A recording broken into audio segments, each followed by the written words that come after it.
Hi guys and welcome back to my channel. ये video बहुत important होने वाली है because in this video I am gonna be telling you कि how you should complete a chapter.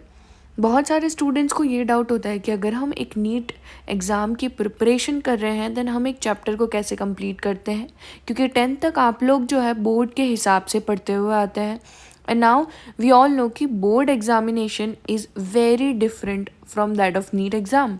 तो method of preparation भी change होता है। इस वीडियो में I am gonna be telling you कि how to complete a chapter and therefore how you can complete your syllabus eventually. तो अगर आप एक चैप्टर को अच्छे से कंप्लीट करेंगे, ठीक है, वो मेथड को फॉलो करेंगे, तो at the end of the day आपका सिलेबस भी बहुत अच्छी तरीके से कंप्लीट होगा। एक चैप्टर कंप्लीशन में सबसे पहले आप लोग करते हैं अपने टीचर्स के नोट्स को कंप्लीट। जो आप कोई भी क्लासरूम में जा रहे, if you are studying in a school और इन अ कोचिंग इंस्टीट्यूट, वहाँ पे कोई टीचर आपको फिज़िक्स, केमिस्ट्री एंड बायोलॉजी पढ़ाएगा एंड जो वो पढ़ा रहे हैं तो आप उस टाइम पे उनके कुछ नोट्स प्रिपेयर करते हैं, तो वो टीचर के नोट्स होते हैं, वो आपके पास होने चाहिए। दूसरी चीज़ होनी चाहिए, नोट्स की क्वेश्चन प्रैक्टिस आपको करनी पड़ेगी। अगर आपने आपका चैप्टर कंप्लीट कर लिया है ना, आप बोल रहे हैं कि हमने नोट्स की थ्योरी रीडिंग या फिर नोट्स की क्वेश्चन प्रैक्टिस नहीं करी है, then that is a very wrong thing.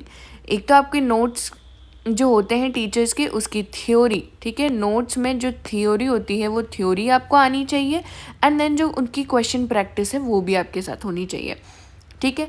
Then अगर आप कोई कोचिंग इंस्टीट्यूट में पढ़ रहे हैं, अब यहाँ पर ये बात आती है कि स्कूल वाले जो है वो आप अवॉइड कर सकते हैं ये point, but if you are studying in a coaching institute then ये पॉइंट बहुत मैटर करता है आपके लिए कि आपको मॉड्यूल की थ्योरी रीडिंग करनी पड़ेगी, बिकॉज कुछ ऐसे एक्स्ट्रा पॉइंट है। अभी नीट में कुछ सिलेबस रिड्यूस हुआ है, बट वी ऑल नो कि वो जो रिड्यूस सिलेबस है अकॉर्डिंग टू एनसीईआरटी, हम लोग अगर नीट में हमें अच्छा स्कोर करना है देन हमें सारी ही चीज़ें कवर करनी पड़ेगी, हम लोग कुछ छोड़ नहीं सकते। सो वो सारी चीज़ें ना they have been covered in module. सारे जो भी पॉइंट्स हैं वो मॉड्यूल की थ्योरी में कवर्ड ऑलरेडी होते हैं, तो आपको मॉड्यूल की थ्योरी की रीडिंग करनी पड़ेगी, ठीक है। एंड उसको ना क्या करेंगे आप कि जैसे अगर आपने मॉड्यूल की थ्योरी रीडिंग करी एंड देन थ्योरी रीडिंग में आपको कुछ ऐसे पॉइंट्स मिले जो कि आपको कुछ आउट ऑफ सिलेबस लग रहे हैं या कुछ एक्स्ट्रा कुछ इंपॉर्टेंट लग रहे हैं ना, then you should add those points to your teachers note, है ना, ताकि वो आपके फ्यूचर में ना आपको ये दोनों चीज़ें ना बार बार नहीं पढ़नी पड़ेगी। आप एक बार दो बार पढ़ेंगे एंड देन फॉर एग्जांपल आपने मॉड्यूल की थ्योरी की रीडिंग करी, आपने वो पॉइंट्स जो है वो अपने टीचर्स के नोट्स में ऐड कर लिए। Now from the next time what you will be reading, you will be going through your teachers notes only. अब वो सिर्फ टीचर के नोट्स नहीं है, वो आपके मॉडिफाइड नोट्स कह सकते हैं हम उसे, ठीक है। नेक्स्ट उसके बाद आ जाता है जो चीज़ आपको करनी है कि मॉड्यूल की क्वेश्चन प्रैक्टिस। अगर मैंने पर्सनली एलन से कोचिंग करी है, सो मुझे उसका पैटर्न पता है कि आप सबसे पहले ना उसमें इलिस्ट्रेशंस होते हैं, तो आप ना उसमें इलिस्ट्रेशन को सॉल्व करिए, ठीक है, वो एकदम बेसिक लेवल के होते हैं। देन आप करेंगे एक्सरसाइज 1, देन 2 एंड देन 3। 2 में प्रीवियस ईयर क्वेश्चंस आते हैं जो कि आपको करने पड़ेंगे, ऑल्दो सारे ही प्रीवियस ईयर क्वेश्चंस नहीं रिपीटेड होते, उधर एक ही पैटर्न के रिपीट किए होते हैं। सो ऑब्वियसली आपको बाहर से एक बुक लगानी पड़ेगी, बट आई प्रेफर कि आप पहले एलन की मॉड्यूल्स लगा लें। तो सबसे पहले इलिस्ट्रेशन करेंगे, बिल्कुल अच्छा। क्वेश्चन सॉल्विंग में सबसे पहले कैसे पैटर्न रहेगा, सबसे पहले आपने टीचर्स की जो क्वेश्चन प्रैक्टिस है, यानी कि आपकी जो नोट्स वाली क्वेश्चन प्रैक्टिस है, आपने वो सॉल्व करी। उसके बाद आप जाएंगे इलिस्ट्रेशन पे, ठीक है। इलिस्ट्रेशन कहाँ के, मॉड्यूल के इलिस्ट्रेशन आपने सॉल्व करे।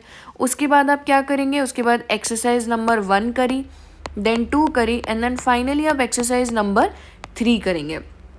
अब अगर बहुत सारे टीचर्स आपको ये बोलते हैं कि एक्सरसाइज नंबर 3 आप छोड़ भी सकते हैं बिकॉज ये थोड़े से एडवांस लेवल के क्वेश्चंस हो जाते हैं, बट अगर आपकी स्टडी का लेवल जो है वो एवरेज चल रहा है, you are scoring like 550 around marks अभी के टाइम पे, then I think you should go with the exercise number 3 because वो आपकी ना लॉजिकल रीजनिंग को बहुत इम्प्रूव करेगा एंड क्वेश्चन सॉल्विंग प्रैक्टिस तो ऑब्वियसली लाइक क्वेश्चन प्रैक्टिस तो आपकी बढ़ाई गई।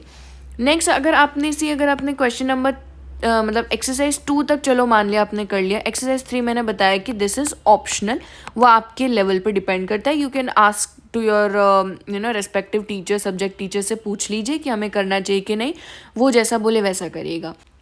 अगर आपने एक्सरसाइज सेकंड तक सॉल्व कर लिया है, नाउ अब आप जो है एनसीईआरटी के क्वेश्चंस पर पहुंच जाइए। जो एनसीईआरटी बुक के जो क्वेश्चंस हैं, एनसीईआरटी बुक के क्वेश्चंस में भी मैंने यहाँ पे बताया कि एनसीईआरटी की थ्योरी रीडिंग करनी है एंड एनसीईआरटी की क्वेश्चन प्रैक्टिस। अब एनसीईआरटी की क्वेश्चन प्रैक्टिस में उसके सॉल्व्ड एग्जाम्पल्स आ जाते हैं और उसकी बैक एक्सरसाइजेज आ जाती है। सो आप जो है वहाँ पर एनसीईआरटी के बुक के क्वेश्चंस लगा लीजिए, ठीक है। एंड देन फिर आप जो है फाइनली आप एक्स्ट्रा बुक जो है वो कोई बाहर की सॉल्व कर सकते हैं अगर आपके पास टाइम अभी भी बच रहा है। So again this is the optional thing. अगर आपके पास फिर भी टाइम बच जाता है तो ये एक ऑप्शनल है और ये एक ऑप्शनल है। बाकी जो ये पूरा पॉइंट है ये आपको करना ही है। This you have to follow अगर आप लोग नीट एग्ज़ाम दे रहे हैं। तो अब हम लोग फिर से, हमने कौन कौन से पॉइंट्स कवर अप कर लिए। आपने टीचर्स के नोट्स बना लिए हैं, ठीक है, आपने टीचर्स के नोट्स बना लिए हैं, आपने नोट्स की क्वेश्चन प्रैक्टिस कर ली, आपने मॉड्यूल की थ्योरी पढ़ ली है, आपने मॉड्यूल के क्वेश्चन प्रैक्टिस कर लिए। नाउ आप एनसीईआरटी में थ्योरी की रीडिंग करेंगे। अगेन ये डिपेंड करता है कि एनसीईआरटी के सारे ही सब्जेक्ट्स के सारे ही चैप्टर्स की theory reading is not important. कुछ पार्ट है वो मैं आपको फर्दर अगर आपको जानना है you can comment down below, I tell you, ठीक है। नेक्स्ट आपने एनसीईआरटी की क्वेश्चन प्रैक्टिस कर लिया, उसमें सॉल्व एग्जाम्पल कर लिए एंड बैक एक्सरसाइजेस कर ली। ना 7th पॉइंट मैंने यहाँ पे ऑप्शनल लिखा है, जो कि मैंने पहले भी बताया कि extra question practice from some other book आप ऑप्शनल में रखेंगे। एक पॉइंट जो मैं ऐड करना चाहती हूँ यहाँ पर, जब आप एक्सरसाइज नंबर 2 सॉल्व करेंगे मॉड्यूल की, उसी के साथ में यूज़ एक्स्ट्रा PYQ की बुक है ना, उधर से भी आप लोग जो है वो क्वेश्चन सॉल्व कर ले, ठीक है, ताकि वो एक्स्ट्रा बुक में आ गए। अब एक्स्ट्रा क्वेश्चन प्रैक्टिस में यू कैन गो विद, जैसे फॉर एग्जांपल बहुत सारे लोग हैं, मैंने भी फिज़िक्स में जो है HCV लगाई थी, ठीक है, बट वो मैंने 11 से लगानी स्टार्ट करी थी। मैं अगर आप अभी 12th में हैं, अगर आप नीट 2025 दे रहे हैं, so I would not recommend you at all to solve HCV because अब वो बहुत रिस्की हो जाएगी। तो एक्स्ट्रा क्वेश्चन प्रैक्टिस ही, अगर आपका अराउंड अभी 80% सिलेबस ऑलरेडी कंप्लीट हो चुका है अक्टूबर तक, ठीक है, अक्टूबर तक अगर 80% सिलेबस कंप्लीट है then you can still solve HCV, ठीक है। अभी लाइक दिसंबर तक आप लोग HCV या फिर एक्स्ट्रा जो हाई लेवल क्वेश्चन प्रैक्टिस है, हाई लेवल क्वेश्चन प्रैक्टिस है, वो आप अभी कर सकते हो। कब तक? दिसंबर तक। उसके बाद आपको वो भी बंद कर देनी है। So guys see, this was the thing जो कि आपको एक चैप्टर कंप्लीट करने के लिए चाहिए होती है। तो एक चैप्टर, ये जो 7 पॉइंट अगर आपने कंप्लीट किए हैं, यदि आपकी ये 7 पॉइंट कंप्लीट होते हैं तब जाके आपका एक चैप्टर जो है वो कंप्लीट होगा, ठीक है। I thought that this is a very important point जो कि जनरली डिस्कस नहीं किया जाता है। एंड कोई भी टॉपर किस तरीके से एक चैप्टर को कंप्लीट करेगा, तो वो कुछ इस तरीके से होता है, आपको करना होता है। So I hope guys you like this video. अगर आपको कोई भी डाउट है तो आप कमेंट्स में भी पूछ सकते हैं, एंड इफ़ आई फील कि उस पर एक डेडिकेटेड वीडियो बननी चाहिए then I will make the video. Thank you so much for watching this video. Please like, share and subscribe.